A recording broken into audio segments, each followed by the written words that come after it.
Оройгүй сүм роман Лодонгийн төдөв.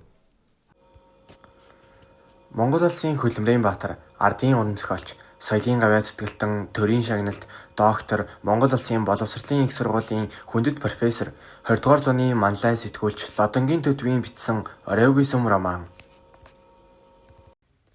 Аргагүй хэрхэнд даяанч буюу эхлэл.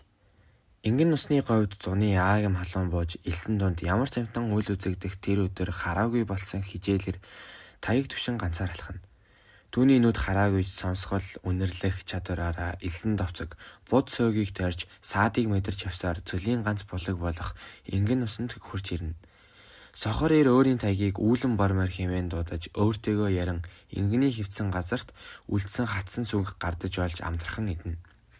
Зэрлэг ингэний хатсан сүүн түүний олон жил энэ цүлд амьд яваа буян гэж тэр бодно. Энэ уудам говьд түүнийг авчирч ганцаарнг орхисон хүмүүс бий.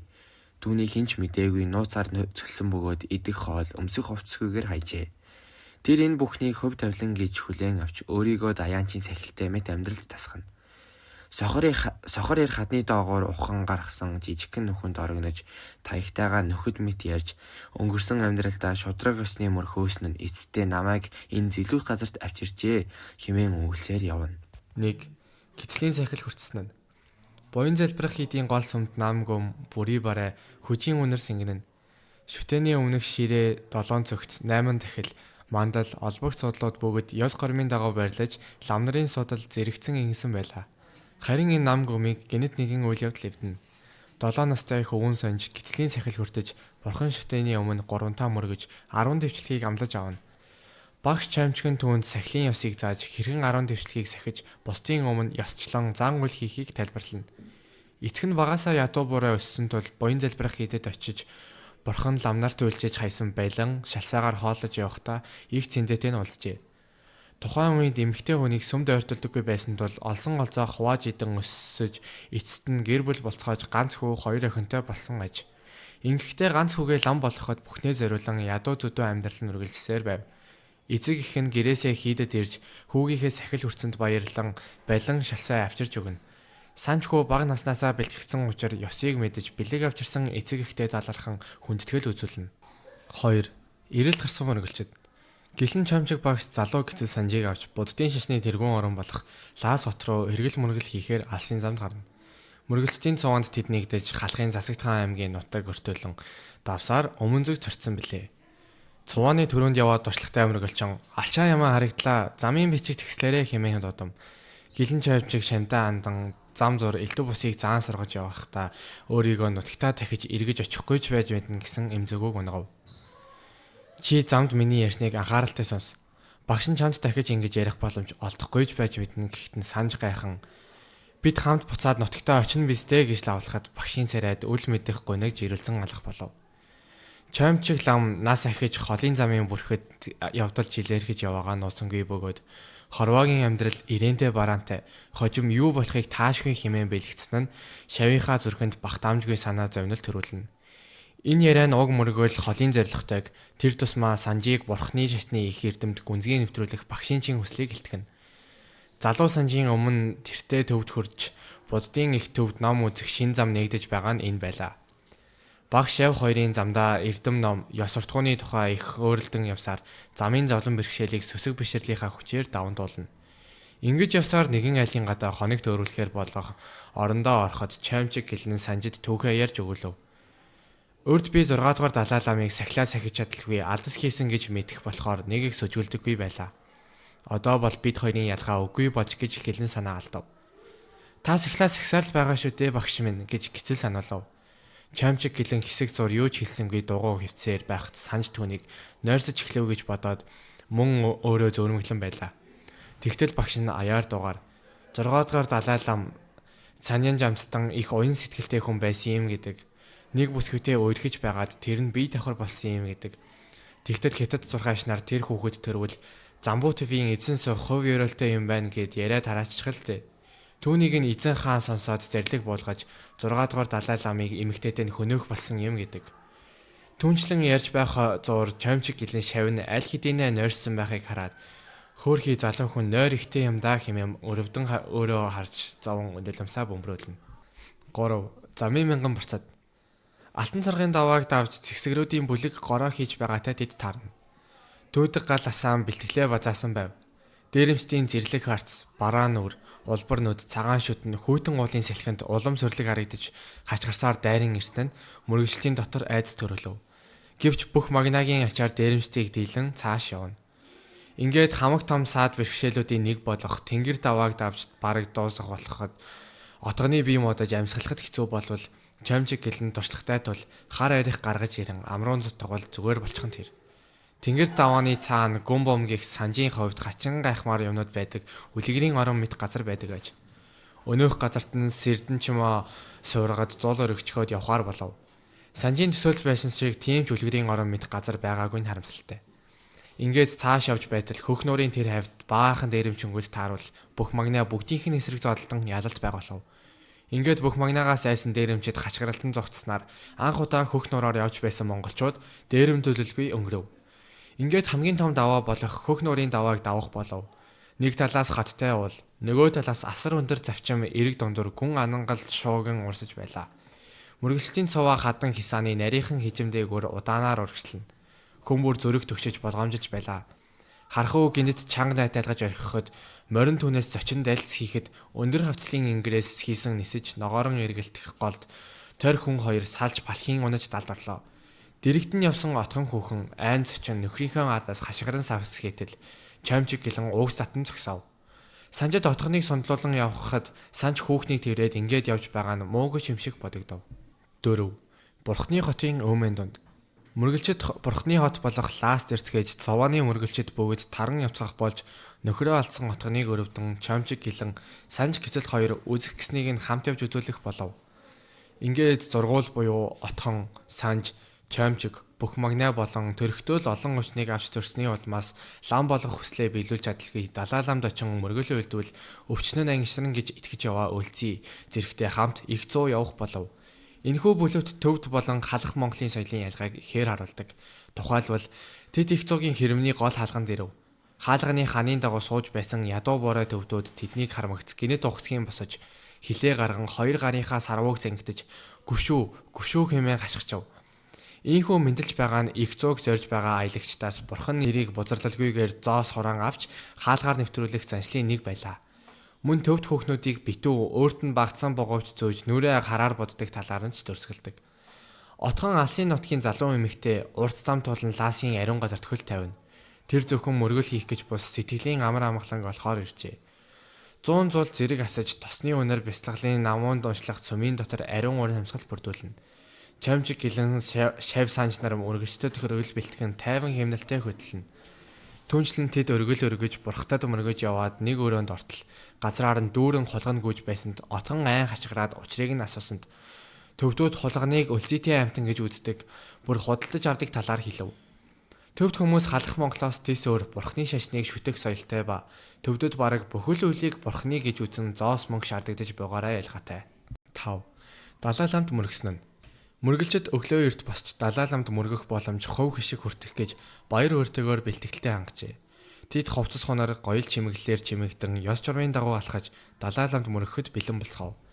Чамчиг гэлэн далай ламд мөргөх ёс гормыг тайлбарлаж өгч мөргөлчд энэ үйл явдлыг юр бусын зүйл мэтээр хүлээж авчээ. Хотын баруун урд Марбори толгойд будаалын ордон сүндэрлэн өглөөний нарны гэрэлд алт шармал гялтганаж гайхамшигтай харагдаж байв.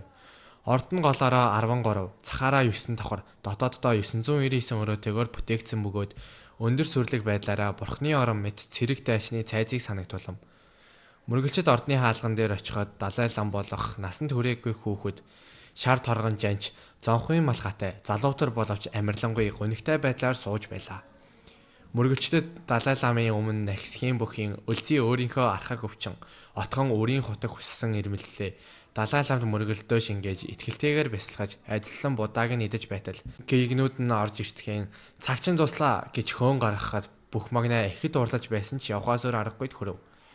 Ингээд ордны хаалгаар гартал Ласын үүдэнд ядуу төвтүүд бөөсөө идэж бүг отхон хүүхэн харан бас л сэжиглэн хашгираад чомжиг гэлэн уцаарлсан өнгөр дуугүй яв идэж байгаа юм биш. Төвдүүд бөөсөө үүдэн шүддээрээ хазаж алдаг заншилтай юм. Сарамгчны ягсаас гаралтай гэж төвдөд өөрсдийгөө үздэг тул төвдийн хаад цөмөл сарамгчтай төстэй байхыг эрмэлзэж ирж Нэгэн тийм болохоор төвд хүн бөөсөө шүдэрээ игэтхийг огтгонч зэвүүцдэггүй, харин ч өндөр дээд гарал үүсэлтэйгээ цохон тодруулж байгаа хэрэг гэж тайлбарлав. Мөргөлчд ордны шатнаас бууж явахдаа хүзүүнд зүүсэн адис зангиагаараа урам зориг авч ирээдүйдээ ихтгэлтэй алхав. Харин бүх магнай Далай ламын хүний л адил байсныг хараад ганцаар сэтгэл дундуур байв. Отхон Далай ламын адилсан зангиагаар үрийн хутаг олох ихтгэлтэй болсон ч нөхрийнхөө хүнд хувь заяаг санан гүнэлв. Нөгөө талд өлзий гаднаа хэдий Далай ламтай уулзаад бие дээрлээ гэж яревч бөөрөнд нь өвдөлт мэдрэгдэхэд санаа зовдол төрсөн ч босоддоо даган алхана. 6. Бревен хийдийн шав. Бревен хийд Ласаас нэлээ хідэн саахалтын хол зайтай гимбэл уулын өвөрд оршдог байлаа. Тэр хийдийн гомон тацанд гол төлөв богдын шавнар суун. Халахаас ирсэн хүмүүс ихэнхдээ Бревен хийдэд сууж ном сордог байжээ. Бревен хийдэд санжийг суулгахаар болж хийдэд мөргөлчд өглөө эртлэн очив. Бревен хийдэд очин санж цогчин хурал цуух болоход багш чаймчиг гэлнэн энэ газрын бүхий л хурлын үеэр сатаарч залхууран унтвал шонт хүлүүлэн тодоор зохиулах мөн сумын доор шорон байдаг ба сахилаа зөрчсөн банд нарыг тийш оруулан медаар нь тамлан дэгуранц хорхотой нөхөнд унгаан идүүлэх гих мэтэр тамлан амийг нь авах гих зэрэг хүнд ял шийтгэлийн талаар дурдсан ч санжийг ухаантай сайн сурагч гэдгийг мэдэх тул багш нь санаа амар байв.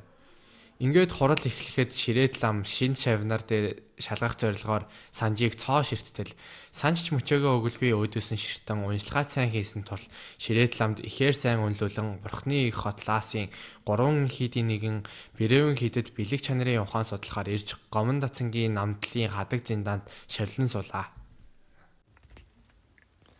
7. Нас юулд зурдаар одов. Үе мөрний ширүүн давлгаанууд мөргөлчдийн 3 хар зав Лас хотын галдан хийдийг зориун дэлбэлзэн урссаар байв. Заримийнх нь дотор могоорон бөөлжөж, зарим нь сандран балмагцсан ч чаймчиг гэлэн санж хоёрыг нөхцөл байдал тэр бүр зогоосонгүй. Галдан хийд зонхуу багшийн алтан сурга Одсербог ордон зэргийг мөргөлчд үзэж, адис авсан ч хийдийн агаар өндөр уулын цохилт өлзийд хүн тусч завин дээр гинэт ухаан алдаж алтан оройд татсан минь хэмээн дуу алсны дараа амьсгал тасарч зам зуур нас баржээ. Айдас гуниг эргэлцлийг хосолсон тэр мөчөд чаймчиг гэлэн намнан зуурдын судрыг уншин нас барагсдын ёсыг үлдэж бусдыг тайтгаруулж байв. Лас руу ойртож ирээд талигачийг Монгол ёсоор буюу газар шороонд оршуулах талаар зөвлөлдсөн ч эцэст нь Донцонпанаар ирэн айлгаж алавдан өөрсдийгөө их мөнгөөр хөлсөлсөн тас шувуунд зориулах уламжлалт оршуулах газарт аваачлаа. Чулуу дээр талигачийг хэрчиж хэсэгчлэн таснуудыг шувуу авсан тэр үзэгдэл отхон бүх магнай санжгээд бүгдийг нь гонигт батуулахад чаймчиг гэлэн хүний нутагт ингэж л ам зогоодог юм химээгээд дахин сэтгэлийг нь засах гэж ингэж тас шувуунд өгч явуулвал тэнгэртэй ойртон деважинд хүрэхэд хэлбэр болдог юм химээлээ.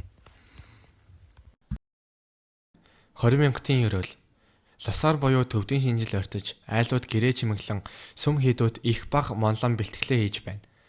Чаймчиг гэлэн энэ жил Ласын их монломд заавал оролцохоор их мөнгө зарж шавь санж гицлийг дагуулan донгоч жамаа зэрэг үүрэгт ажилд болтгчээ.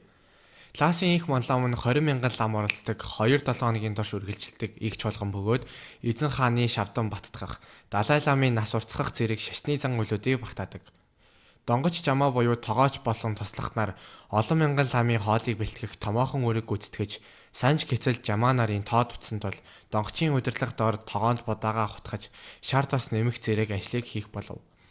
Нэг том тогоонд 4 хүн оногдсон байх ба нийт 10 том тогоо тус бүр 2,000 лам нарыг хооллоно. Өглөө нь гал дээр тавьсан хоол оройн нь буцалж эхлэхэд санж бусад жамаа нартай нийлэн хөлсөө цовтол хурцээр тоогоог тасралтгүй шүнжин хутгав. Ингээд өглөө нь хоол болоход хоол цайны амтыг шалгаж ажиллаар 2 шавдагмаа өөрөөр ирээд тогоо бүрээс 3 талаас нэг халбага ахуулж амсан үздэхэв. Тэд тамшаалан үзэж ярвалзан маяглаж тогоо бүрийг шалгаад дундах их тогооны хоолыг голж 2 ч залуухан жамааг тогооны дэргэд нэвширтэл зодов. Ашгүй санж гицлийн тогоотой хоол голгцсангүй. Дөрвөл ихэд баярлаж хоолноосоо нэг аяг идэв. Ингээд цагаан сарч эхлэхэд хүмүүст хашаа тогтхнуудаа цэвэрлэн 2 түмэн ламнаар сүмийг донцлохоон зэрэг ном уншиж Тиймээс Далай ламын насыг уртгах зорилгоор 20 хоногийн уншлах хийж 20 мянган ламын ерөөл авахснаар 20 хоногийн уншлах нь лам нарыг байтугай цай хоол зөгчдийг ядрааж 20 хоногийн турш нэгэн аялгууд дүнгэнийн дунд хөжирч гүйцжээ. Энэ мэтчлэн Далай ламыг бие тунгалаг амгалан байг гэж ламнаар хатуу дэглэмтэй уншлага үйлдсэн ч энэ бүхний төдийлөн тус болдоггүй байлаа. Солиосонд гарсан сүжигтэн Далай ламын шатан баттгах ёслол лаас цууд үргэлжилсээр сарынхаа нүүр үзэж оны тэргүүн сарын 29-ны өдөртөө залглаа. Энэ өдөр Луган гэгдэх их Далай ламын амь насны золиосонд хэн нэгнийг гаргадаг уламжлалтай өдөр аж. Энэхүү ёслолыг чамжиг багш нь ихэц чухалчлан санжийг өглөөнөө нь эртлэн босгож уламжлалыг үзэхээр явдаг. Луган болох зан үйл эхэлжээ. Луган болох хүн шодогч лам хоёр шоог ээлжлэн орхиж гурвантаа шоо орхиход Луган болох хүнийг цөөн нүхтэй эсрэг ламынх нь олон нүхтэйгээр таарч байлаа. Гурамтаа орхисон шооны нийлбэр нүхний тоогоор аргагүй Луган болох хүн ялагдан уурлах дүр үзүүлж шоог ууртаяа дэвсв. Энэ нь ялагдлаа хүлээсний дохио юм. Шоог уурлан дэвсчгээд Луган болох хүн баруун урагшаа цухтаангүйсэнд ламнар тонилгон хөхийг бэлэгдсэн бүжиг хийж зогчиж эхлэв. Өө мөрний хөвөө хүртэлтэд хөөцөлтөл золиосонд гарах хэрэг хувцаа тайлж голын ирэх дээр хаяад завинд сууж зулын гол болоод гол уруудан тэмүүлв. Ингээд санж гисэл багшийн хамт гэр арих замд багш нь өөрийгөө Далай ламд урд насны төлөө золигт гаргах болсон талаар дуулгасанд санж цочирдон гинтийн шидрийнхэн шалтгааныг асуувал багш нь би хийсэн нүгэл надад байдаг.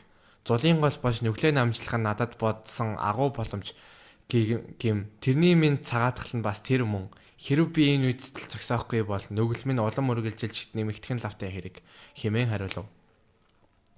Санж балчаар байсны дээр хүний нутагт ганцаар үлдэх болсноос сонсон нулимс бөмбөрүүлсээр багшигаа даган алхав. Гэртээ ирээд санж балчаар цагаас нь ном заасан багш ламтанда сүүлчийн зоогийг нь бэлдэж өгөн тэд дахин Луган болох голыг төрнө. Ийхүү тэрэгэн сууж явах зуур чамчиг өрөөсөө алч уранд боосон зүйл гаргаж санжид өгөн хизээ нэгэн цагт хүн намайг сураглаж ирэхэд нь үүнийг өгөөрэй. Харин тэр хүн хизээч ирэхгүй бол чи аавна биз гэвэл санж өнөөх зүйлийг нь эрхэмлэн далт хийв. Багш ламтнаа золын гол болгон шатахыг харж санж энэхүү хүнд мөчөд юу ч хэлж чадахгүй, юу ч бодож санахгүй байлаа. Үйл хэргийн дараагаар морин тэргээр дэндэлсэн ходонсоор гэрийн урагшаа хөдлөв. Санжийн хоолойн зангирч нүднээс нь нулимс гарлаа. Аяархан мэгшин уйлав. Гинэт багшийнхаа захисныг санаж нулимсаа арчлаа. Хойноос нь нулимс гаргах, гашуудах хэрэггүй гэж багш нь загсан билээ. Нулимсаар саад хийхгүй байхыг тэр их л амжилтлан захиж байсансан санж жуйлхаа болов. 10. Нүгэл буянгийн ялгаа. Санж гисэл гомон татсангийн үдэн лам нарын дунд зогсоол багш нь ламынхаа нас барсныг бодож дотроо үнэглэж байлаа. Лам нар ёсороо шасар малгайгаа дохтуулж жанчаа өмсөж дугууны хаалганы өмнө мөргөл үлдэж мэгзэн уншиж хүрдийг эргүүлэн их болсон 6 зүйл амьтны төлөө бясалгаж байв. Санж гисэл багш ламынхаа сүүлчийн үг зулын гол чингсэн их номын утга санан дотроо эргцүүлж бясалгалд авсан боловч багшийнхаа заасан ёсыг мартахгүйгээр зөв хэмнэлээр амнаасаа уншиж хүрдийг эргүүлсээр байлаа. Сүмд амьдралын зөвхөн номын уншлага хүрд эргүүлэх мааныг цээжлэхэд зориулсан бөгөөд цаг хугацааг өдөр шөнөөр хэмжинэ. Санж гисэл багш ламынхаа заасан жадам сударын 8000-аад шүлгийг цээжлэх утгыг нь ойлгохыг эрмэлзэж бие сэтгэлээ бурхан номын сургаалд зориулв. Багш лам нь түүнд тамийн орны аимшигт дүрс, нүглийн төрөл, мөн деваажин, бэрд, хүний орчлонгийн тухай үлгэрийг нарийн тайлбарлаж, хүний орчлон дох зовлон жаргалыг ойлгуулж, санж гисэлд ярьж өгч, тамийн оронд нүгэлтнүүд хэрхэн тарчилдаг, ямар хордлон тамтад тэднийг зовооно гэдгийг багш нь дэлгэрэнгүй зааж, нүгэл хийсэн хүнд ямар хохирол учирч болохыг байнга саналдаг байжээ. Санж гисэл нүгэл буянгийн ялгааг ойлгож дотоод сэтгэлдээ эргэлзээ төрөхөдч өөрийгөө хязгаарлан нүгэл алдас болно гэж сэрэмжилж байв. Ингэж санжид ярьж өгч байсныг санж иргэн нэг санан мааны үсгийг хідэн сая живаа дахин уншснаас орчлон хорвоогийн хувь заяа сайжирдаг юм бол нэгэнд тийм цаг ирэх болсон биш юм уу гэсэн асуулт хожим бабанхяг тойрж явах үед гонсон сэтгэлдэнд орж байлаа. Тэр бүхнийг харгалзахгүйгээр мааны үсгийг бүх насаараа унших хувь дайланд тэр эргэлт хүйж ивжээ. 11. 9,000 голлсон. Мацаг барих өдөр байлаа. Сар бүрийн 8, 15, 30-нд мацгийн өдөр тохиож ламнар цөмөөрөө 16 хоногийн турш мацаг барина. Эхний өдөр нь юу ч идэлгүй өдөржин маань уншиж суудаг бол дараагийн өдөр нь махгүй хоол идэж ингэснээр 16 дахь буюу сүүлийн өдөр нь мацаг тайлдаг ёстой. Энэ удаа залуу лам санж гисэл анх удаа жинхэнэ нумнаа сахиж малцаг барьж байлаа. Гэвч сүүлийн өдөр нь гинэт биен модож халуурч ухаан нь балартаж амьсгаан тасалдаж эхлэв. Үүнийг анзаарсан багш лундаг жүнэ гавж санжийн мэнгийг үзэж мөнгөний гол буюу насны бухардал тохиожээ гэж хэлв. Энэ нь хүний 6 эсвэл 9 жил тутамд нэг удаа тохиодог тухайн үеийг давахгүй бол өвхөлт хүрнэ гэж үздэг мухар сүсгийн яс ажээ. Гавч мөнгөний гол уншаад золиг гаргавал шавмын нэгтгэн хэмээн үзээд лам нартай тусгай засал хийхийг тушаав. Лам нар 9 уулын шороо, 9 голын илс, 9 чулуу, амтны тос зэргийг цуглуулж санжийг хар ямааны арьсан дээр суулгаад гурилаар золгийн дүрсхийн уншлага уншлаа. Тэд муу ёрыг зайлуулахын тулд янз бүрийн дом засал хийж зул өргөж сүнс дуудах ёслол хүртэл үлдэв. Гэвч санжийн бие сайжрахгүй улам муудаж хэд хоногийн дараа ухаан алдан орондоо офицер байв. Лүндэг жунаа гавж шаваа аврах гэж бүхнийг оролцсон ч ямар ч зан үйл тус болсонгүй. Санжийн биеийн халуун буурж ухаан нь балартаж ойр дуугийг хөвцээр байв. Ингээд ном уншаад ч сүнс нь ирэхгүй байна гэж үзсэн тул хэн нэгнийг санжийн өмнөөс золигт гаргах шийдвэр гаргав. 12. 7 тамир сүлжээ. Лүндэг жунаа гавж шав нарынхаа хамт санж гислийн бие засран эдгэрнэ гэж итгэсэн боловч бүх орлого үр дүнгүй болов. Санж гислийн бие сайжирсангүй хэд хоног орноосоо босож чадаагүй байж байтал лүндэг жунаа сүнс нь хол нутгаас ирсэн тул нутгаа санаж явсан байж магадгүй гэж боджээ. Эцэст нь тэд Мамб Дацангийн Марам Пүрэв Доной хэмээх нэртэй эмч ламд авчирч өгөв. Пүрэв Доной санжийг үзэж түүний 7 тамир дөрөөджээ гэж онцлон янз бүрийн арга хэрэглэн эмчилж эхэлнэ. Эхлээд шүл мэд өгч дараа нь судсаар барьж үзэн хий, цус, шар усны тухай 3 хүрд 5 цул 12 судас 5 онс өртөөний өвчин нүхнээ оршигчдын эм гих мэт төвдийн ангаах ухааны тухай тайлбарласанд санж гисэл өвчтөйчд отчийн үг ухаанд их сонирч хандаж суралцахыг хүснэ. Гэвч би уламд орооцоор байв. Маран бэцэд нь илэглэх дом буюу шинжилгээний нэгэн зан үйл хийж ямааг нэтлэн түүний 5 цулыг санжийн бие дээр тавьж түүний дотор эрхтний байдалтай харьцуулан шинжилдэг. Гэвч ямар ч эмчилгээний үр дүн гарсангүй. Үүний дараа Пүрэв Доной энэ хүний 5 онс гэмтсэн байж мэднэ хэмээн бодож маргааш үргэлжлүүлэн үзэхээр шийддэг. Санжийн бие модхыг харсан Марамб уул нь их л ядарч үлдсэн юм шиг байх юм. Тамирчин хүнийг хоолоор эмнвэл дээрсэн үүнийг эдгэж чадахгүй бол нэр тэмүү болно. Хамаг арга барлаа гэж үү би сүжгээр засрахгүй нэ гэж дотроо бодсон ч түүнээ эл хэлсэнгүй. 13. Жоргүй ламаас зовсон чавганц. Санж гисэл Пүрэв Доной Марамбаар олон янзаар эмчтүүлсэн ч өвчин эдгэрэлгүй, уламд ордохчгүй, сайжрахчгүй нэгэн хэвэнд оржээ. Пүрэв Доной эцэст нь ганц арга үлдлээ гэд бие сэтгэлийг хамж ивдэх хум хэмээх нууц зан үйлийг хийхээр шийддэг. Тэр гүртэмд нэртэй догшин сахиус буулгадаг хүнийг Пүрэв Доной Марамб игшин харамж өгөн дуудаж санжийн 4 хорийн язгуурыг арилгах ёслол хийлгэнэ.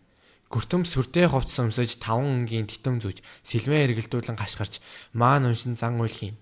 Зан үйл донд гүртэн санжийн цээжин тус газрыг болон гарын булчин сэлмээр хатахыг санж харж айсан ч цус гараагүй бие хэвээр бүг нисва нисийг өхүүлж байна гэж Пүрэв Доной тайлбарладаг. Марамб чи идэгнэ гэж итгэл өгөөд өөрөө мөргөлд явах нүрээр түүнийг орхин явв. Гэвч санж сайжирсангүй улам ядаран сүлдэв. Түүнийг зиндааных нь илжигэн тэргээр гэрт нь хүргэж өгөөд Балтаа гэдэг нөхөр нь халах нутгийн нэгэн шимнэнц буюу сахилтай эмэгтэй халах Монгол лам байдгийг дуулган авчирсалдаг. Тэр шимнэнц нь Бэрэмэг эмгэн нэртэй туршлагатай цайлган сэтгэлтэй эмгэн байв. Бэрэмэг эмгэн ирээд гүрэм засал бурхан ном биш. Гэр орончин бохир, сэтгэлчин дорой эхлээд цэвэрлэе гэж хэлээд гэрийг нь сайдар цэвэрлэж хоол цай хийж амрааж эхэлнэ. Тэр утаа өнөртүүлж сонгон өнөртүүлэн сахилтгийн шүү суулгах гэх мэт энгийн байгалийн аргаар дом засал хийж санжийн сэтгэл санаа болон биеийг тэнхрүүлж эхэлнэ. Сонгоны өнөрсөнд санж бага насныхаа дурсамжийг сэргэн нутгаа санан амьдрах хүсэлтэй болж ирнэ. Ингэж амьдрах хүслийг нь сэргээгээд эмгэн өвчнийг нь хол өгөн хариу үйлдэлээр нь оншилсанд удаан хугацаанд мацаг барьсны улмаас ходоодны цоорсон болж таарав. Бэрэмэг эмгэн нутгаас нь авчирсан ургамлаар эм тан хийж ангаан 2-7 хоногийн дараа санж идгэрч хөл дээрээ босох тэнхэлтэй болов. Тэгээд тэр Бэрэмэг эмгэнээс эмээ минь би таны ачаар дахин сэхлээ их гилалаа та манахаас битгий яваа гэж гуйсанд Бэрэмэг миний ач юу байх вэ? Жоргүй ламаас зовлон үтсэн чавганц гэдэг л болж байна гэв. Энэхүү бүтээлийг бүтээсэн Шинийн сургуулийн 12 IB3 анги зургийг зурж боловсруулсан Өөтөр Мандах, дуу оруулсан Энэ Наран Баяр, үгийг бичин найруулсан Б. Инх Гэрэл, Эс Цэлмүү, дүрсийг эвлэн найруулсан Б. Ууган Баяр. 2025 он.